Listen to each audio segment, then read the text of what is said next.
Hello प्यारे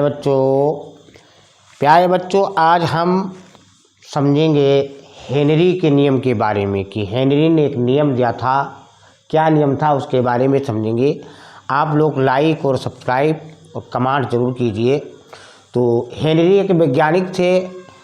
1830 ईस्वी में इन्होंने विभिन्न गैसों की द्रव में विलेयता पर यानी दाब के प्रभाव का एक मात्रात्मक यानी उसकी मात्रा मिला करके अध्ययन किया और अपने संबंध को प्रस्तुत किया।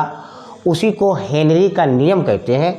अब हेनरी के नियम में क्या होता है, जिसे हेनरी ने ये बताया, ये हमारा एक पात्र है और इस पात्र में ये हमारा विलायक यानी ये विलायक है और इसमें ये हमारा द्रव भरा हुआ है, इसको हम द्रव बोलते हैं। कोई द्रव भरा हुआ है और इस द्रव में हम कोई गैस जिसे ऑक्सीजन गैस को इसमें प्रभावित करते हैं। तो हेनरी ने क्या बताया था कि ये जो हमारा द्रव है, अब इस द्रव का ताप जो है वो स्थिर कर दिया जाए यानी रोक दिया जाए, बराबर कर दिया जाए और फिर इसमें द्रव में यानी जो गैस की अब जो गैस है, अब ये इसमें घुलेगी तो विलयन बनेगा और ये अलग अलग ये विलय के हमारा विलय के रूप में है। तो ये जब इसमें मिलेगी अपना दबाव डालेगी, जो दबाव डालती है यानी कोई भी पदार्थ होता है किसी द्रव में अपनी क्षमता दिखाती है, किस क्षमता से हम इसमें घुलेंगे उसको आंशिक दाब बोलते हैं। और इसकी सतह पर यानी इन दोनों की सतह पर पड़ने वाली गैस के आंशिक दाब मतलब जो गैस का यानी जो स्वयं उत्पन्न करती है गैस अपना दाब, उसी को आंशिक दाब बोलते हैं। यानी गैस द्वारा उत्पन्न दाब को हम आंशिक दाब बोलते हैं। तो उसके दाब के समानुपाती होती यानी समान होती है। अब समानुपाती, अब इन्होंने क्या किया कि कोई स्थिर यानी ताप पर, अब ये हमारा विलायक है के लिए, अब इसमें इसका जो अब विलायक है तो इसमें एक स्थान घेरे हुए यानी कोई द्रव है तो उसको हम आयतन बोलते हैं। तो इन्होंने बताया कि स्थिर ताप है और स्थिर ताप पर यानी विलायक के दिए हुए आयतन में हमारा आयतन ही पूरा हो जाता है जितना स्थान घेरती है। उसमें घुली गैस की मात्रा यानी जो हम गैस लेंगे, से यहाँ ऑक्सीजन ली है तो उस ऑक्सीजन की मात्रा उसको हम एम माने या डब्लू माने यानी भार, उसका कुछ वजन होगा। यानी साम अवस्था में, साम अवस्था का मतलब संतुलित यानी बराबर अवस्था पर गैस का दाब इन्होंने पी मान लिया। तो समीकरण बनाई डब्लू की, डब्लू है खुली गैस का भार या हम एम भी मान सकते हैं। तो अब समानुपाती को हम अल्फा की तरह सूचित करते हैं यानी डब्लू समानुपाती पी। या अब नियम किसका है, हेनरी का। अब हेनरी का नियम है तो डब्लू बराबर के, क्योंकि इसका जो मान है वो स्थिर है।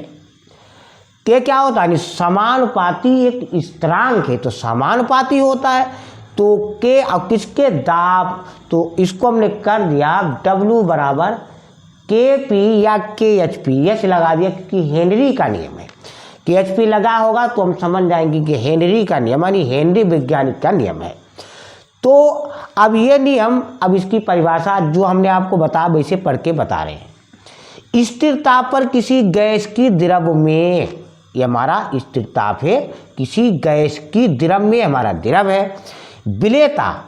अब विलेयता द्रव अथवा विलेयता क्या होता है, ये तो विलायक है, ये घूमने वाली है तो ये विलेय है। अब विलेयता क्या होता है, विलेयता हम उसको बोलते हैं जिसे कोई पदार्थ होता है तो उसकी किसी द्रव में जो घुलने की क्षमता होती, ताकत होती, पावर होता है, उसी को हम बोलते हैं विलेयता।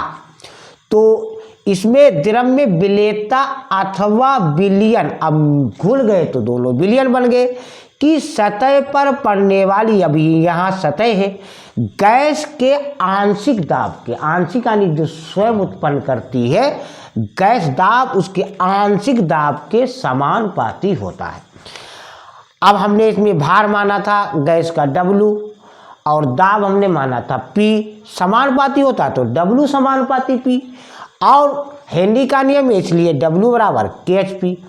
अब ये इसके कुछ हेनरी के यानी अनुप्रयोग होते हैं।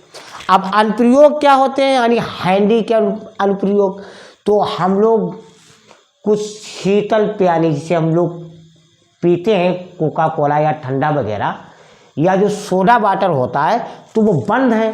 अब उनको जब हम खोलते हैं तो उसका अब अंदर दाब अधिक है तो दाब कम हो जाता है और ताप बढ़ता है। तो उसमें जो घुली कार्बन डाइऑक्साइड होती है तो वो बाहर आनी बुदबुदाहट के साथ बाहर निकलने लगती है, हम लोग देखते हैं। तो ये हेनरी के अनुप्रयोग है। या समुद्रों में यानी जो सागरों में गोताखोर जो होते हैं तो वो अंदर जब जाते हैं तो ऊपर से उसका दाब बढ़ता है और दाब बढ़ने के कारण जो गोताखोर होते हैं उनको सांस लेने में बहुत दिक्कत होती है और उनके अंदर जो है यानी जो रक्त होता है यानी ब्लड होता है तो उसके अंदर विलेयता अधिक बढ़ जाती है, यानी गैसों की क्षमता अधिक बढ़ जाती है।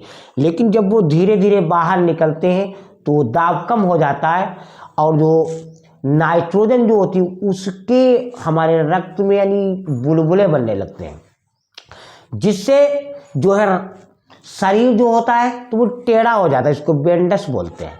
और इसीलिए जो गोताखोर होते हैं तो वो सिलेंडर पीछे बांध लेते हैं। अब सिलेंडर में अब वो मिश्रित वायु जैसे हीलियम, ऑक्सीजन, नाइट्रोजन सब मिली हुई होती है, तो ये उसके अनुप्रयोग हैं। और जिसे हम लोग सांस लेते हैं यानी ऑक्सीजन अंदर लेते हैं और कार्बन डाइऑक्साइड को बाहर निकालते हैं, ये भी हेनरी के अनुप्रयोग यानी हेनरी के नियम पर आधारित है। और या जो ऊंचे स्थानों पर रहते हैं, जैसे कुछ खुला स्थान है, कुछ पर्वतों पर लोग रहते हैं, पहाड़ों पर रहते हैं, तो जो जहाँ खुला हुआ स्थान है, जो ऊंचाई पर है, तो वहाँ ऑक्सीजन का जो दाब होता है वो कम होता है, जिससे उनके शरीर में ऑक्सीजन की मात्रा कम होती है, उनकी कोशिकाओं में, उनके ऊतकों में, तो उनको उनके ऊपर कमजोरी आ जाती है, उनका शरीर कमज़ोर होने लगता है और उनकी जो सोचने की क्षमता होती है यानी मस्तिष्क की वो भी कम हो जाती है और ऑक्सीजन की कमी हो जाती है, इसीलिए उसको एनाक्सिया भी बोलते हैं। ये हेनरी के मतलब अनुप्रयोग हैं। और हेनरी का नियम लागू कहाँ होता है यानी इसकी कुछ सीमाएं होती हैं। तो सीमाएं क्या होती हैं कि दाब जो है वो उच्च नहीं होना चाहिए, बहुत अधिक दाब नहीं होना चाहिए, या ताप जो है वो संतुलन यानी ताप जो है वो बहुत कम नहीं होना चाहिए, यानी ताप उच्च नहीं होना चाहिए और ताप बहुत कम नहीं होना चाहिए, या गैस की विलायक में विलेयता कम होनी चाहिए। गैस है तो जो विलायक है और ये विलायक है हमारा द्रव जो है, और ये विलेयता कम होनी चाहिए। और गैस की आणविक अवस्था व गैसीय यानी दोनों विलयकों में समान होनी चाहिए। ये इसकी सीमाएं बच्चों। लाइक, सब्सक्राइब, कमेंट कीजिए।